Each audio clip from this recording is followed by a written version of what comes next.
ada pihak-pihak yang cukup kuat mengorkestrasi gerakan-gerakan ini.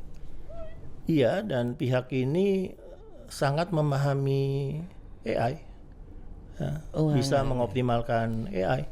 Kalau kita lihat Mas, kemarin itu kan sempat juga muncul, aku termasuk yang sempat mengamati ya, di medsos itu sekitar tanggal 25 malam atau setelah Van Kurniawan meninggal itu udah mulai juga muncul ini Mas, ajakan-ajakan untuk melakukan penjarahan ke yang menuju pada etnis tertentu, Tionghoa.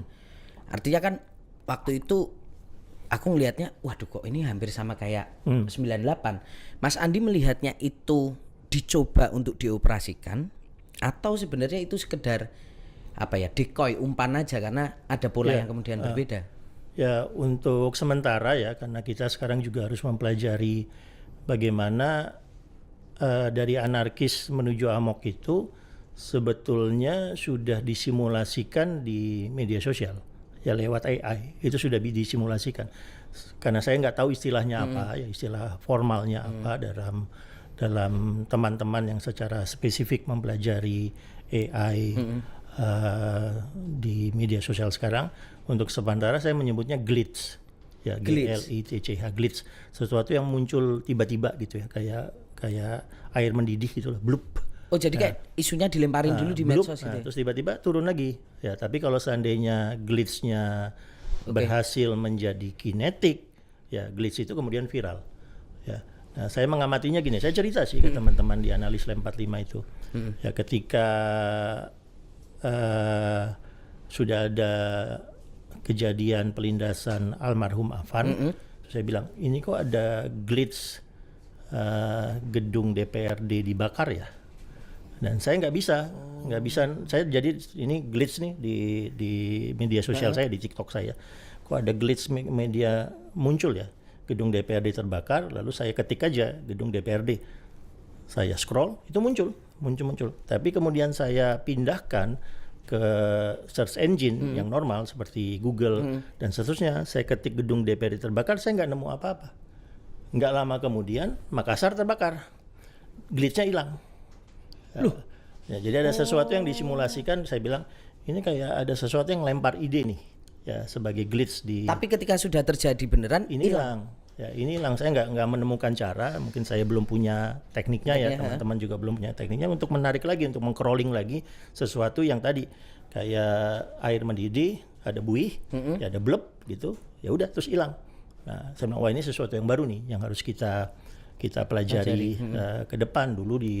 Kami dulu membantu Pak Jokowi membentuk early warningnya, hal-hal seperti ini belum ada. Nah, jadi saya rasa ini ada sesuatu yang memang dicoba ya, relatif berhasil ya, dieksperimentasi di antara 25 sampai 31 Agustus ini ya. Kemudian sekarang aparat ya, terutama yang bergerak di digital, di cyber, mulai dari Komdigi, ya, BSSN, ya, cybernya polisi, cybernya TNI, cybernya Intel, itu harus duduk bareng, benar-benar menjadikan ini sebagai lesson learn sehingga tidak terdadak lagi kalau seandainya ada eskalasi yang tidak kita inginkan.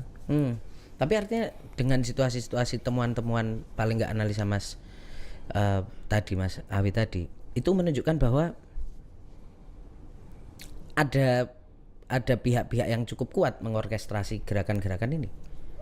Iya, dan pihak ini sangat memahami AI, ya, bisa mengoptimalkan AI, ya, tahu bagaimana cara memanfaatkannya di WAG, cara memanfaatkannya di ruang digital yang interaktif seperti TikTok, ya, ya ketika pemerintah kemudian benar memutuskan live TikTok di off-kan dulu, ya, karena kita tidak tahu apa yang benar-benar di sana itu, mana yang deepfake, mana yang real, itu udah nggak tahu di live TikTok itu benar-benar sudah nggak tahu. Ketika di off-kan dulu itu agak meredakan, tapi begitu live TikToknya di off-kan, ya kemudian langsung berseliweran di WAG dan seterusnya. Dan kali ini ya, terlihat bahwa ada kemampuan yang cukup signifikan untuk menembak glitch tadi ke kerumunan di lokasi-lokasi yang memang disasar tertentu. Nah itu saya pikir sesuatu yang harus kita